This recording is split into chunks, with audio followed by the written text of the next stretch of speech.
I just walked around the Optiv tent. There was everyone there. I was like, hey, you want to do the podcast? No. You want to do the podcast? No. I was like, yeah, I do. Let's talk about the steroids you want to do, Brian. I'm like, oh, this guy actually listens. Who are you? Hello, my friends. Thank you for joining us for the PEBCAK Podcast, a weekly information security show featuring some all-around good people. It is week 34 of 2023, and I am just recovered from our Las Vegas trip to Black Hat and DEFCON. With me, I have my co-host, the Hot Bad, who I will likely see twice in 1 month, which is always a treat. Is it? How's that possible? We have Where am I? We have SKO coming Where's my up. invite? That's all. Oh, that's right. Yeah. Okay, gotcha. Yeah, it's always a treat for me as well. We didn't get to see Glenn. We miss you so much, man. We need you to figure out how to embrace you in my arms again. It's sorely missed. Really? No. You're a liar. No, hips out though. Such a liar. Hips out for sure. Hips out, of course. Hips out. All right. And we have Glenn Medina back on the show this week. Hey, everybody. Thanks for coming back. It sounded like last week was a hit show, and I'm jealous. I don't know why it is when we have a guest, I'm not able to be on the show, but you figured that out, listeners. Maybe it's better off that way. Well, We it's always so like to have at least random, three too. people. Yeah. Yeah. Like when we were at, Black Cat, I was just walking around like, hey, do you want to come? No. You want to come? No. Like I was getting dissed by everyone. And then just asked Victor. He's like, yeah, I do. And then he just started rattling off a bunch of references. So he just happened to be a listener. I didn't even know who the kid was, but it turned out to be a good time. That's awesome. Yeah. That's really good. We love you. Thank you, Victor, Yeah. for making it on the show. Well, they have you come back on sooner than later, Vic. Absolutely. Yeah. Or Jared, as I like to call him for some reason. So. Well, you called him some acronym. I think you got his initials wrong. I call him JDL. Right? Like 'Cause for some reason, I thought he JDL. was Jared. And then it was like, no, it's VDL. Like, how did I get this confused? It looks like VDI. So I just, whatever. All right. No guest this week, but we collected a lot of IOUs when we were out at Black Hat, so stay tuned for us to get those guests scheduled to come on. Amen. Combined, we have decades of information security experience and here not just to educate, but to entertain. We've got 4 awesome stories for you this week, so sit back, relax, and enjoy the show. This week, we're going to talk about the DEFCON Hacker Conference, phones auto-joining Wi-Fi networks. For our third topic, a married couple going to jail, and close with some of my college stories. Oh, God. Can't wait. Uh-huh. For our first topic, since we recorded last week's Black Hat episode before DEFCON had started, I wanted to give my report on that. Of the 3 of us, I was the only one that actually went to the DEFCON conference. How about next year, we actually stay for Black Hat and DEFCON, and then we get a special guest for DEFCON? Well, you, Brian, have never been to DEFCON, so you need to make the commitment to stay. Well, I'll make the commitment if we're going to record back-to-back episodes. That sounds like fun. What about you, Glenn? You down? Sure. Why not? All right. I had a special reason this year, so yeah. Shouldn't miss next year. You won't. All right, you heard here first. Next week, we're going to have back-to-back Black Hat and DEFCON episodes. That's it. First of all, DEFCON, the place I've seen the most grown men wearing kilts. I get it. It's a desert. It is hot, but I have never seen so many men in kilts in my entire life. DEFCON was... Any of those Asian men? I just want to know. I don't think so, no. I didn't see Obviously, Asians, if you're wearing guys. a kilt, you're obviously from Germany. So, come on. know the right background, Nice. buddy. Uh-huh. DEFCON was also evacuated on Saturday night due to a bomb threat. You know, the joke and the meme that DEFCON is canceled. Well, it actually did get canceled for a night. And nobody secured the spear, despite how hard they tried. Did they turn it off, or was it They on turned for it the whole off, thing? Black Hat and DEFCON, I believe. Oh, okay. Yeah, they turned it off during the day because I think it's not bright enough to be seen during the day anyway. And then at night, I think they did turn it back on, but I think they were very cautious about it. Damn, they were over there flexing if they actually turned it on. I'm No kidding. low-key impressed. They are very confident in their information security team protecting that thing. It's got to be air-gapped, right? It for sure is, yeah. People are talking about ways of like social engineering your way in and what format you would have to create your photo in for it to display properly. So there's a lot of chatter about it, but no one was actually able to do it. I just would have had a video. PEBCAK Podcast. Check us out. The biggest billboard in Vegas. Yeah. Yeah, I think it turned out there was some kind of suspicious package at the Caesars Forum, which was the venue that was being held at. And there are a lot of jokes that says, like, in one of the villages, there's like a literal fake bomb that you have to defuse. So, like, did they actually confuse that and not know that this is a thing they do every year? I mean, I think everything there is suspicious, to be honest with you. Every ATM. Yeah. Every kiosk. Cell phone hotspot or a Wi-Fi network. Yeah. So, Chris, did you turn your phone off? Did you have it in lockdown mode? Did you have a burner? What did you do? So actually, this is going to be on my second point. Okay. And one interesting thing I read about, specifically about lockdown mode and your phone, it didn't happen to me because I did go into lockdown mode, airplane mode, but there were reports of attendees there getting a pop-up on specifically their iPhone, asking them to pair their iPhone with an Apple TV, and it just had a pop-up that says, hey, pair your phone with this Apple TV. And you have the option to connect to it or decline it. But the connect button is huge, and it's in a place where you would naturally press if you're typing something. So some people did get tricked into clicking that allegedly. But what happens was some security researcher allegedly broadcasted a Bluetooth signal mimicking an Apple TV that asked the phones to pair with it. And if you did hit that connect button, it would have leaked your Wi-Fi passwords and some other information. How did they manipulate the button to be bigger? That's what I want to know. That's the crazy part. No, it's natural. Just an image, right? No, it's naturally. That's a real Apple feature, and the button is naturally large to connect. Well, you made it seem like it had a little Viagra and it was bigger than normal. So no, that's just the way it was born. Okay. So the big blue button, share password. That's just the way Chris is born, was with a big blue button. Is that right? Yeah, that's what I'm hearing too. Okay. Yeah. Allegedly, did you say you were... Go ahead. Allegedly, the security research says the lesson here is that if you turn off Bluetooth from Control Center, that's when you swipe down from the top of your phone and you have the quick access. If you turn off Bluetooth there, it doesn't actually turn off Bluetooth. It just turns it off for most devices, but it still allows connection to Apple branded devices, which is why the guy used an Apple TV to broadcast it. So the real way to do it is you have to turn it off through settings, and then when you turn off these settings, it truly turns off that way. Yeah, that's just like, when I quickly turn off from Control Center just the Wi-Fi, and then I come back home, it automatically turns back on. I'm like, no, I wanted Wi-Fi turned off, and then you have to manually go into settings to turn off Wi-Fi. I take it Bluetooth is the same thing. Is that what I'm hearing? Yeah, it auto turns back on. So both of them, Wi-Fi and Bluetooth in Control Center, if you hit the button, it doesn't actually turn off. It like grays out. And then I think after a certain period, it automatically turns back on. And it still allows connections to Apple devices.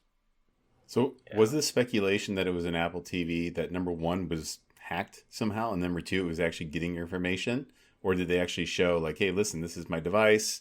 I rooted the Apple TV and I got all this information?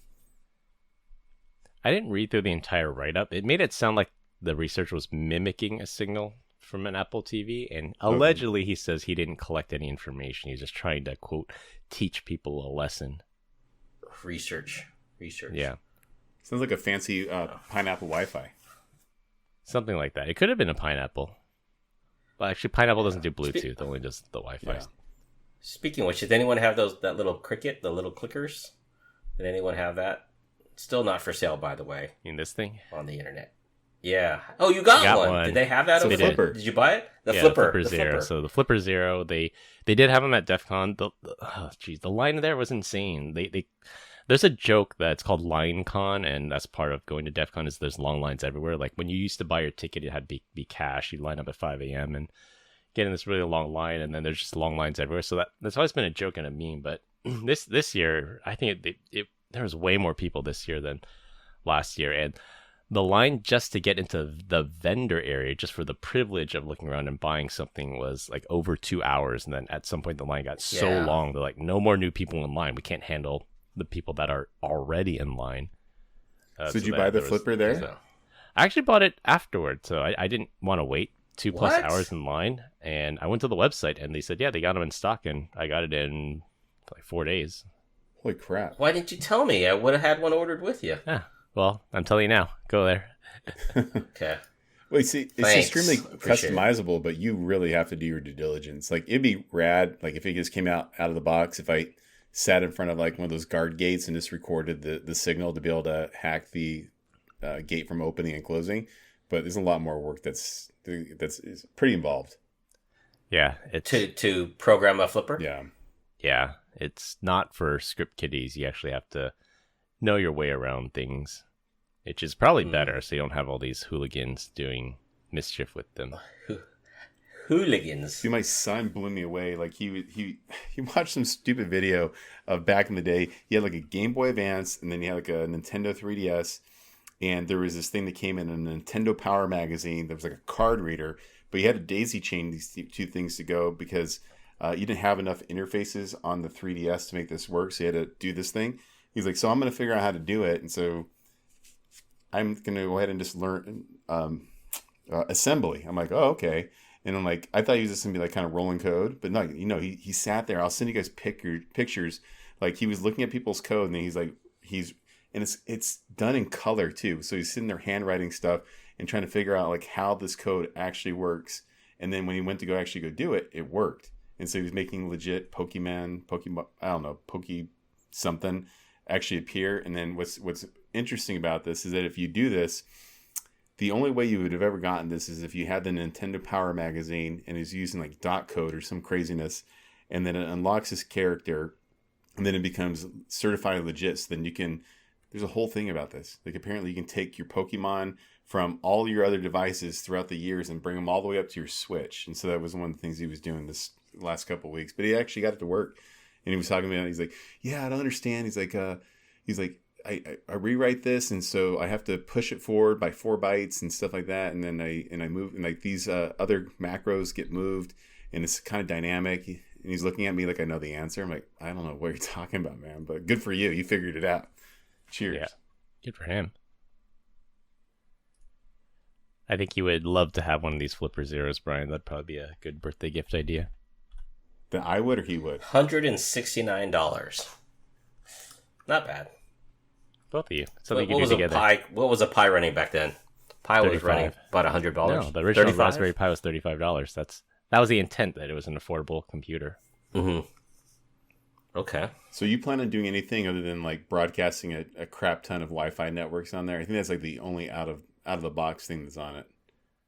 I want to try and clone a hotel key. So at one of our upcoming hotel events, I'm going to try to clone my room key. Ooh, very nice. Uh-huh. Uh-huh. I want to clone people's key fobs. I think that would be cool. Yeah. Like an RFID tag. Yeah. Yeah. Let's work on it together. Let's do it. Next year, gentlemen, we'll be all together at DEFCON. Let's each get one. Yeah, let's each get one and start a group think on the flipper. Yeah. Was this on the DEFCON website? No, it's just on their vendor. Flipper.net. Yeah. Oh. Yeah, no, just Flipper.net. Don't give the wrong address, Glenn. I put the correct one in the group chat. Oh, you did? Oh, yeah, okay, sorry. It's shop.flipperzero.one. Shop.flipperzero.one. So just our listeners be aware, there are a lot of scam sites out there. So Flipper He just one, gave me one. Flipperzero.one is the only official site, and there's a where to buy section, and only buy from reputable sellers. Don't buy them on eBay, don't buy them on Amazon, only buy it from official ones, because there are a lot of scams out there. One guy I was introduced to by one of our colleagues here at Zscaler, he introduced me to a guy, and I actually remember this story back at DEFCON. I want to say it was probably 5 years ago or so. This guy, he's a security researcher. He discovered a 0-day in the pineapple, the Wi-Fi pineapple. And what he had I think the timing of the discovery, so he discovered it, disclosed it to Hack5, which makes it the pineapples, but it was too late. Like they already had the hardware devices and like, we'll update it for new ones, but we can't do anything about the ones that are already at the show. So what this guy did was he created an exploit, broadcasted this thing in a backpack with giant antennas sticking out of it, and basically bricked the devices. So if anybody bought a pineapple at DEFCON and powered it up at DEFCON and was in radio range of this guy, it exploited their device. And then when they booted it up, the pineapple's like, oh, sorry, you thought you'd be cool at a hacker conference booting up your pineapple, but I just bricked your device. That sounds what was it, Mariah? What was that one that was like IoT device? Meraki? No, there was a vulnerability like in all like Wi-Fi access points, not all, but like consumer base, and there was a piece of malware that went out there and was using for DDoS. And Mirai, yeah, and someone had written an I rule that basically bricked the system if you came through, or if they found the vulnerability, hit it, and it would brick the device. They go back the upstream and brick it. Yeah, that's hilarious. Actually, it was almost like a DOS type of rule that would kick in. Like if you came in, you were asking for this, like how dare you? Boom, brick the device. Nice. Yeah, and Glenn, you say that's messed up, but the commentary around it was, you decided to turn on a pen testing tool at a hacker conference, hoping to get somebody, and they're like, you kind of deserved it. You couldn't even wait to go back to your hotel room to turn this thing on and update it. You just wanted to make sure it ran. Yeah. You make a return. Who knows? You'd be attacked at an event. Yeah, you don't want to go back to the hotel room and find out it doesn't work. So, Chris, did you actually talk to anybody at this event, or you just walk around like a creeper the whole time? No, I talked to some people. One of our colleagues I went with has been embedded in the scene for a number of years. He has a group that he travels with, so he introduced me to a bunch of people, and then a couple of our colleagues that went, I met up with them too. You guys talk about anything cool? That's the thing about DEFCON. Everybody's chill. Everybody there is there for a reason. Like everyone at Black Hat sometimes like, oh, well, I have to be here, my boss made me come. Everyone who is at DEFCON wants to be there. So just everybody is nice. Like if you're standing in line, you just say something to your neighbor, like chances are they're gonna be a nice person and they'll be fun to talk to. I met some pretty cool people in line. Unless you have your camera turned on, right? Oh yeah, they do not like that. They do not like that. Yeah. Point of privilege, Chris Louis has his camera on. Point of privilege. Hey, do they still have a wall of sheep? Yeah, a buddy of mine used to run that. I worked it. Why would you still have that? Everything's like coming across HTTPS. You would think, but sure enough, there's still stuff that comes through over HTTP, and then you just end up on the wall. I need to reach out to him and ask him about that. Yeah, it's not as bad as it used to be, but they still have that, and there's still things that come across there. Yeah. It's a lot of fun. I mean, they had cool parties. They had unofficial parties that were cool. It's nice because it's not corporate. This year they did allow sponsors to come in, but they were very select. And I think overall the feedback was, overall I think positive. But there's a big fear that DEFCON would get turned into something like Black Hat or RSA if we bring in too many corporate sponsors. But they said they didn't need the money, but they wanted to take the money and then invest in new things like better parties and other events. Well, they still have like corporate sponsors like, I don't know, like Cisco or Aruba to run the wireless networks, and then the Cisco for the back end. They might, but there's no banners or anything for them. The most vendor-ish company that was there, I would say, is Lacework, and their booth wasn't that crowded. Yeah, I can imagine. Yeah. So the last time I went there was many, many years ago, and I vowed never to come back, because when I walked through Lockpick Village, and I had seen that people had brought their kids to learn how to pick locks, and I was like, and I'm not talking about like teenagers, these are like 8-year-old, 7-year-old kids, and I'm like, okay, I'm done. Yeah, I saw some pretty young kids there, and I believe they have to have a full conference pass, which is $460 this year. So that's I don't know if that's a good use for kids that young, but I don't know. Maybe if they had fun and they want to do something with their kid, that's more power to them. Sure. Is there anything outside of stuff I can find on like Hack5 that would be worth buying there? They have some good. They have books. They have T-shirts. Hack5 is there. They have lockpick stuff. I don't think there's anything unique. I think the Flipper Zero, people were lined up to get those because they were hard to get. Yeah. and some of like the well, boards. many years ago they had the Pine AP, so like you said, yeah, they have all the Hack 5 stuff there. Ago. Yeah, sometimes they do specials there, and then sometimes they bring like stickers and stuff. But no, probably nothing worth waiting 2 hours plus for. Yeah, dude, I had this one customer that we had like a one-on-one meeting at Black Hat, and he goes, "I would like to, pay my respect as you do with all things at Black Hat and DEFCON." And he's like, "I will show you my appreciation in stickers." And he gave me all these stickers. I'm like, dude, these are actually pretty cool. Can't say them on the podcast. And then I'm like, where'd you get them? He's like, oh, I make them. So like he had like these wild stickers. Yeah. Yeah. He's got his little cricket. He's got his little cricket at home making stickers. Yeah, pretty much. But he had one that says like, this cricket? is not. You mean cry cricket, cut? Cricket. Cry cut, cricket. A lot of people say cricket. I see that. So you make your own as well? I thought that was a cool Louis? sticker. Lobster shells. Lobster shells. All right. No, I do not have a cry cut. I think he had like stickers like that. This is not LLM. I was like, all right, Yeah. walk around people's booth and just, troll them. That'd be fun. Yeah. All right. For our second topic, still on the topic of traveling to Las Vegas, I had a mini freakout in my hotel room when I noticed my iPhone connected to a Wi-Fi network. Since I have a 5G connection, I never connect my iPhone to a hotel or conference Wi-Fi. So when I saw it connected, I was like, oh, somebody like pineappling me, basically. When I went into settings to find out what Wi-Fi network I was connected to, it showed as Passpoint and then the name of my cellular carrier. So I immediately clicked on that Wi-Fi network. I wanted to choose, forget this network. I wanted to turn off the auto join option, but funny enough, those options were not there.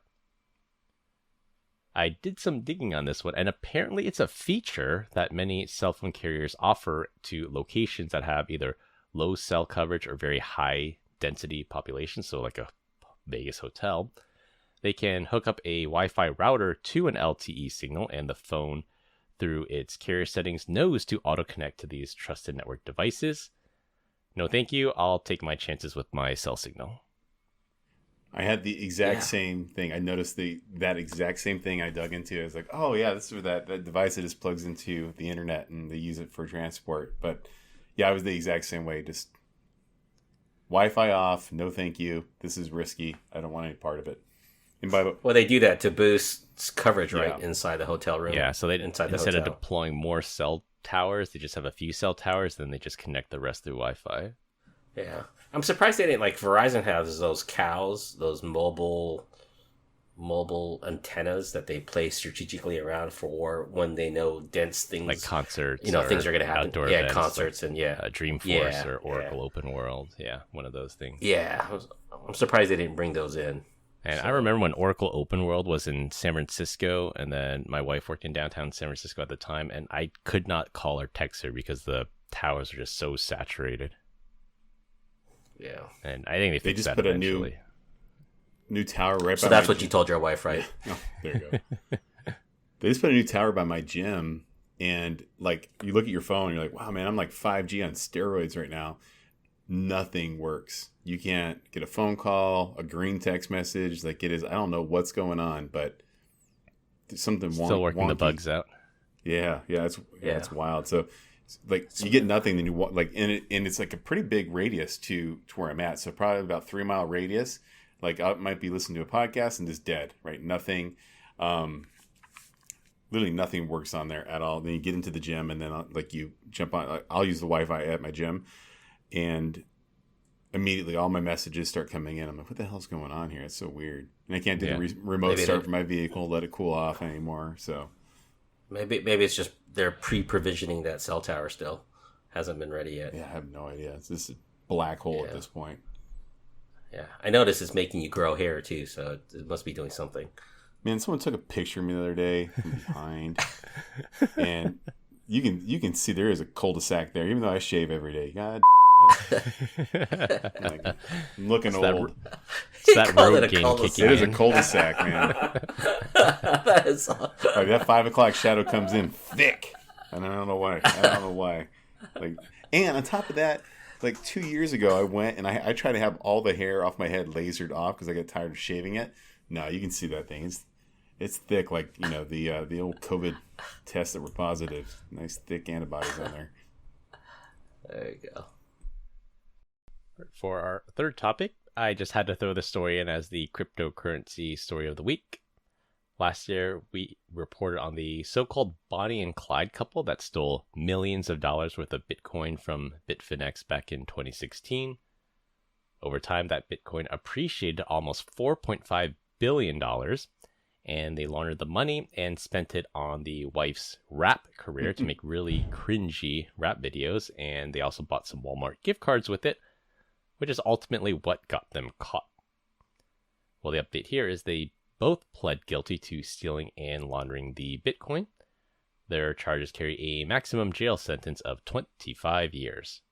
Man, that's BS. It should be more like 5 months, time served. I don't get it. It was like the ultimate hodl because they stole the money in 2016. If they waited until it like peaked, and now the government, I think it's the U.S. government that seized it. The U.S. government's going to get like a $3.8 billion windfall from this. And we'll send it straight to Mali. I mean, we'll send it to Ukraine. Too soon, Brian. Not a political podcast.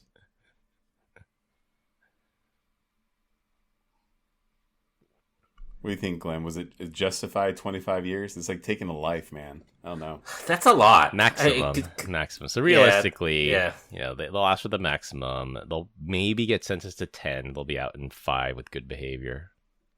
Well, that's not so bad then. But are they going to put, run those stipulations like you can never touch a computer again, right, because of your crimes? Yeah, that was Kevin. Was that Kevin Mitnick? Yeah, he got sentenced. They said you can't touch a computer, and then he had to have like a friend write his resume for him because he was not allowed to touch a computer for him to get gainful employment. Was Kevin Mitnick the one that passed away this last year? Yeah. He did, yeah. There are some nice in memoriams at Black Hat and DEFCON forum. It was well done. You met him face to face, right, Chris? I met him at a book signing once at the No Before booth at RSA one time, and I got his lockpick business card. I swear to God, the fact that you ever lost your virginity blows my mind. Just wait. Grace. What did you see in him? Wait until story 4, Brian. Okay. I just love the fact that you just get razzed. Always. Them and bunnies, Chris. Them and bunnies. Always getting always razzed from by Brian. It's always Brian. It's always Brian. Yeah, well, I hope they throw the book at these people and give them the maximum 25. Like, we need to set an example. It's not okay to steal people's cryptocurrency. And granted, a lot of this stuff happens from Russia, North Korea, and countries that'll never see extradition. But at some point, like, we got to set an example of you can't just steal millions of dollars. And this is customer funds as well. Like, people actually lost money. You're not robbing Bank of America or Wells Fargo. There's no federal insurance for this. This is real people's money. So I hope they get the book thrown at them. Well, like if they can't put away people for stealing at a grocery store or at the pharmacy, doing these run and come in and run and dash out. Like, how are they really going to solve this? I mean, 2 wrongs don't make it right, but like, come on, guys, we're down a downward spiral here with just theft in general. Yeah. I don't know. 2 wrongs do make it right. I've seen some ugly people produce some of the cutest kids. Like, in your case, just 1 wrong and 1 right makes a pretty kid. I mean, have you seen Chris's kids? They're adorable. So, just kidding. That's a shame. Hey, what are you saying about Grace here? Oh my God, I can't terrible. say that What about did you say about my wife? I take that back. What are you saying? I take that back. That was messed up. We love Grace, so we can't be saying that. We'll pick on somebody else instead. She did give me a little bit of hassle because of like the 126 episodes we've done. She happened to listen to the episode where I said Call of Duty was my favorite game, and for those of you who don't know, she works at a video game publishing company that does not make Call of Duty. She's like, hey, how come you didn't say one of my games is your favorite game? Does she manage a game line, Chris? She has certain titles, yeah. Certain titles from this publisher, yeah. You don't play any of them? Well, do you play any of them? Well, my joke back to her is that the company she works for has a reputation of releasing buggy games that require patches to fix. So I said, if you release better games, then I would say this is my favorite game. You went there. Wait a second. You went there. Who makes more money, you or Grace? Grace right now. Define money. You're W2, my friend. We're rich in happiness. I'll say that. There you go. That's right. And bunnies. So. You shoot bunnies. That looks like a lot of fun. All right, for our last topic, and it will be a rotating topic every week. This week we're going to talk about what's the biggest hint you've ever missed from a woman, and implying that the woman was interested in you. Oh, God. I was hesitant to bring up this topic on the podcast because I do not need to give Brian any more ammo to use to say that I'm not actually as manly as I am. But reading through the comments and answers to this question on Reddit, it was actually comforting to know that I'm not the only guy out there that missed major signs that a woman was interested in me. So I've got a few. Do either of you want to go first? It's been so long, I wouldn't even know. I did get hit on the other day by a gay guy. Well, I guess I can say he's a gay guy at the gym. Like he always come up to me and be like, whatever, like, hey, I like your shirt, whatever. And then the other day he's just like, what's going on this weekend? Can I get your number? I'm like, wow, oh man, like really, I'm giving off that vibe. Not that there's anything wrong with it, just I don't. No thanks, Well, it's not for you, right? Yeah.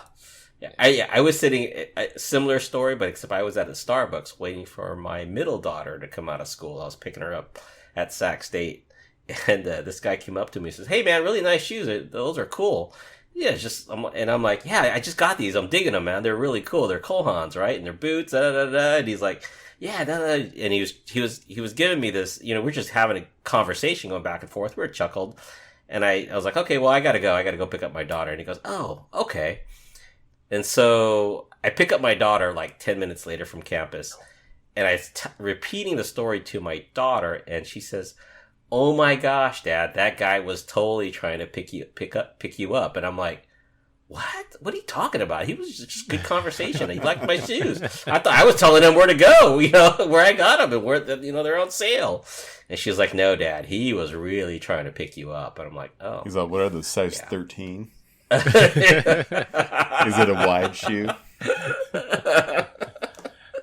A clear sign from a guy, not necessarily a woman. So actually, both of these stories are signs from guys that you missed. Yeah, I had one in the elevator, and it's okay. I'm totally glad that one went over my head, guys. Yeah. So I'll tell my first one. This was back in college. I was a poli-sci major, and there's another girl in my poli-sci class. So we talked, we chatted, Not Grace? It wasn't Grace, no. Although she'll probably tell you I missed many signs that she gave. But anyways, so this is a girl in my political science class, and we talk, we were friends, and then one day she invites me over. She's like, "Hey, we got this midterm coming up. Why don't you come over to my place? We'll study together." I'm like, "Oh yeah, sure. That sounds like a plan." And I said, "Oh, well, let's go get so and so too. Well, let's start a study group." And then she's like, "Okay, yeah, I guess we can invite that person too." So then, we set the place. We set the time. I go to her place, and it's just me and her. And like, I just assume the third person is late.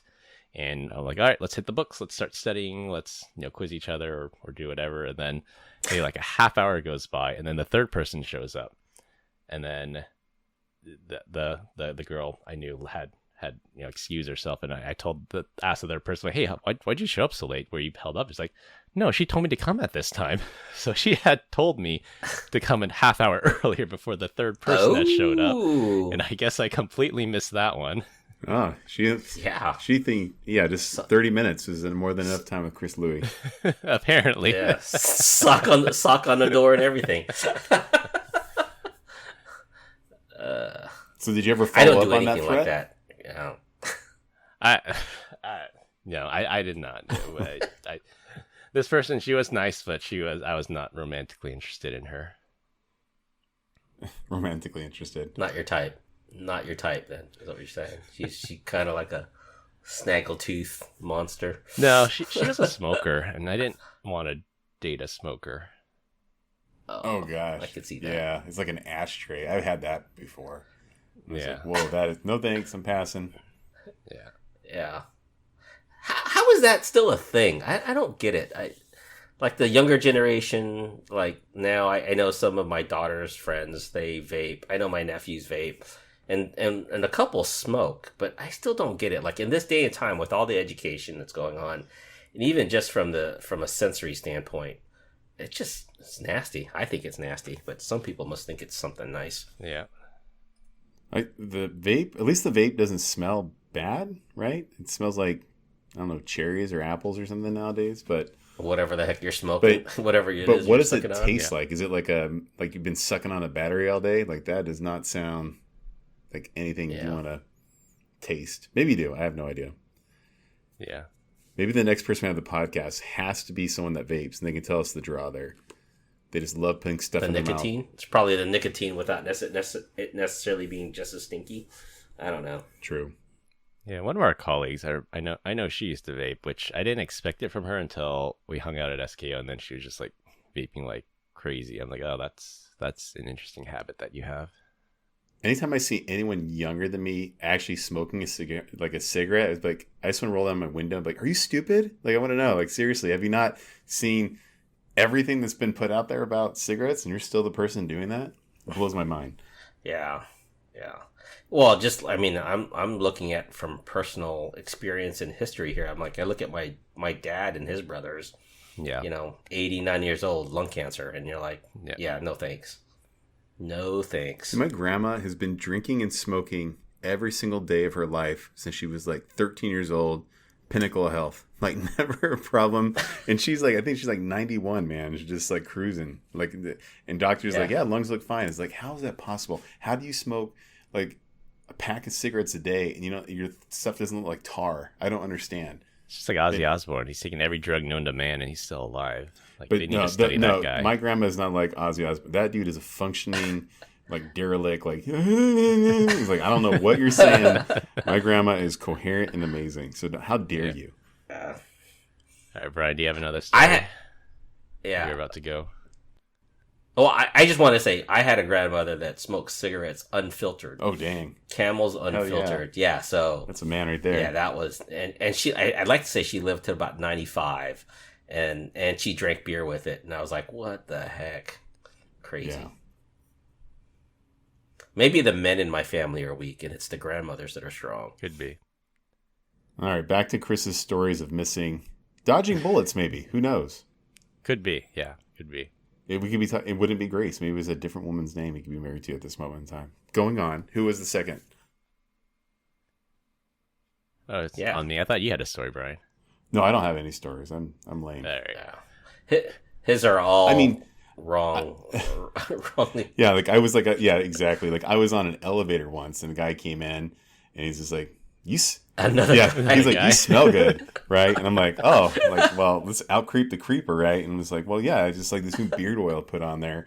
And then like he just like immediately checks out and gets off the thing. I'm like, where are you going, my new best friend? Yeah, I usually don't tell other men that they smell nice. But no. Interesting. Not a thing. The second story was in college, and this one's not as funny as the first one, but there's a girl in one of my business classes, and we always sat next to each other, and she was nice. Like we were friends, and our class was relatively early, and like after class, she's always asked me like go to lunch or something. He's like, oh yeah, let's go to lunch, and then we go to lunch and like, all right, bye. I got to go up to my next class. And we did this for like a whole semester. And then I think I was telling somebody about it later. Like, and they were saying, dude, she was interested in you. She's waiting for you to ask her out. That's why she kept asking you out to go to lunch. And if you guys were like sitting together and chatting and she kept having lunch with you, like after class, she was waiting for you, bro. I think I read her story in Craigslist under missed opportunity. Yeah. Yeah, it's kind of like what this sounds like for like a whole semester. And I'm like, oh, really? Huh. Okay. Chris. Were you dating anybody at the time? No, I think all these stories happened when I was not dating. No surprise. Chris! Like you have blinders on. Yeah, no wonder. So are they all of the Asian persuasion, or are they different? No. I went to college. I was 10% Asian. Okay. So the field, so to speak, was primarily no way. That school is 10% Asian. Yeah. Really? Yeah, I mean, it's probably more now. Like, and you have to remember, I was not in the College of Engineering anymore at this point. I was in business and political science. So the percentage of Asian people is probably even lower in those two particular schools. And then I would say the last one here, maybe I'll have time to tell the Grace story, but the last one here is poli-sci class. And I took classes late at night because I was not a morning person. I was absolutely not a morning person. Like, it would not be unusual for me to wake up at like noon and roll out of bed. So I always took my class. I had like a 6 p.m. to 8 p.m. poli-sci class. And there was a girl in there, and we were, again, you'll see a theme here, but we were friends. We chatted. And then there was one time for one of our midterms was coming up, and we got out of class at 8, and she's like, hey, let's go back to my place and let's go study for this midterm.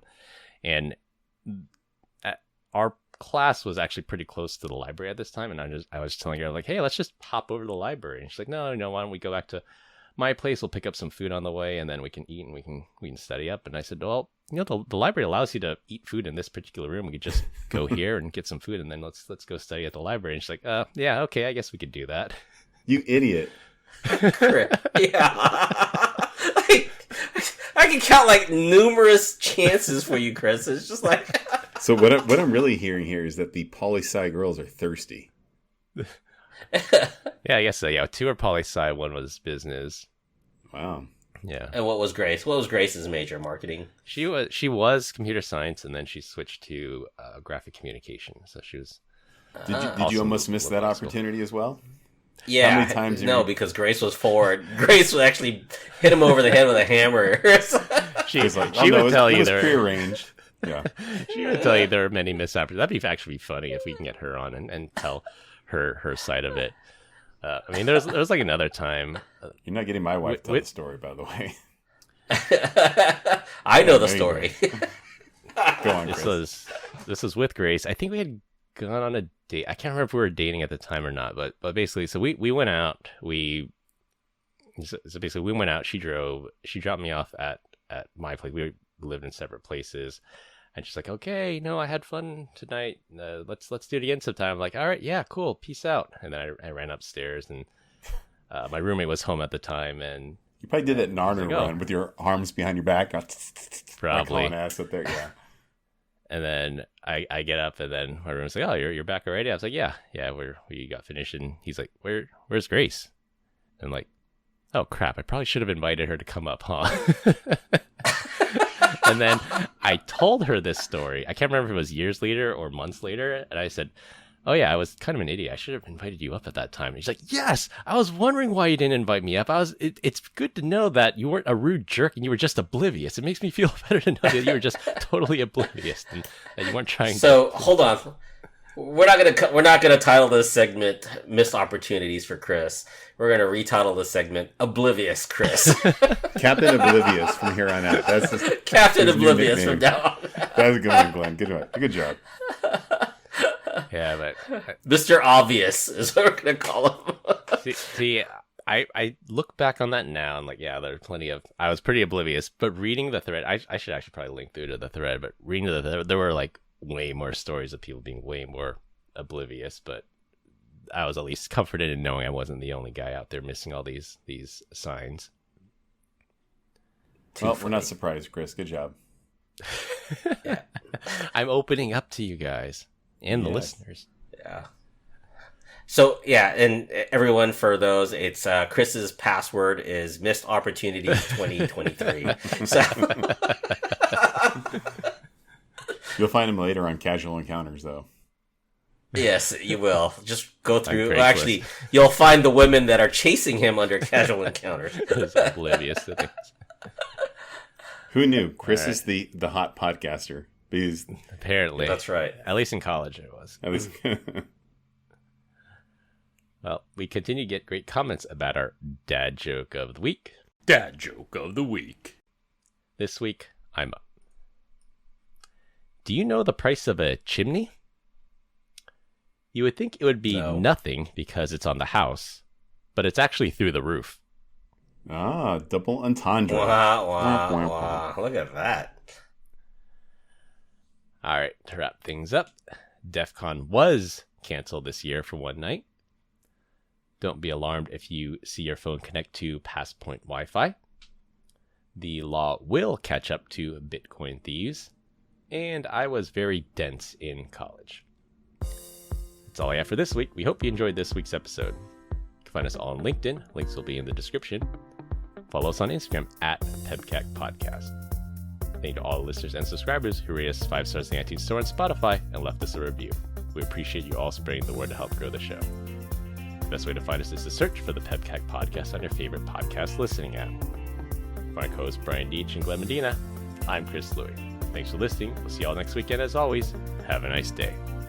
Bye, Captain Obvious. Bye, Felicia. Captain Oblivious. Captain Oblivious. Captain Oblivious. Have a nice day.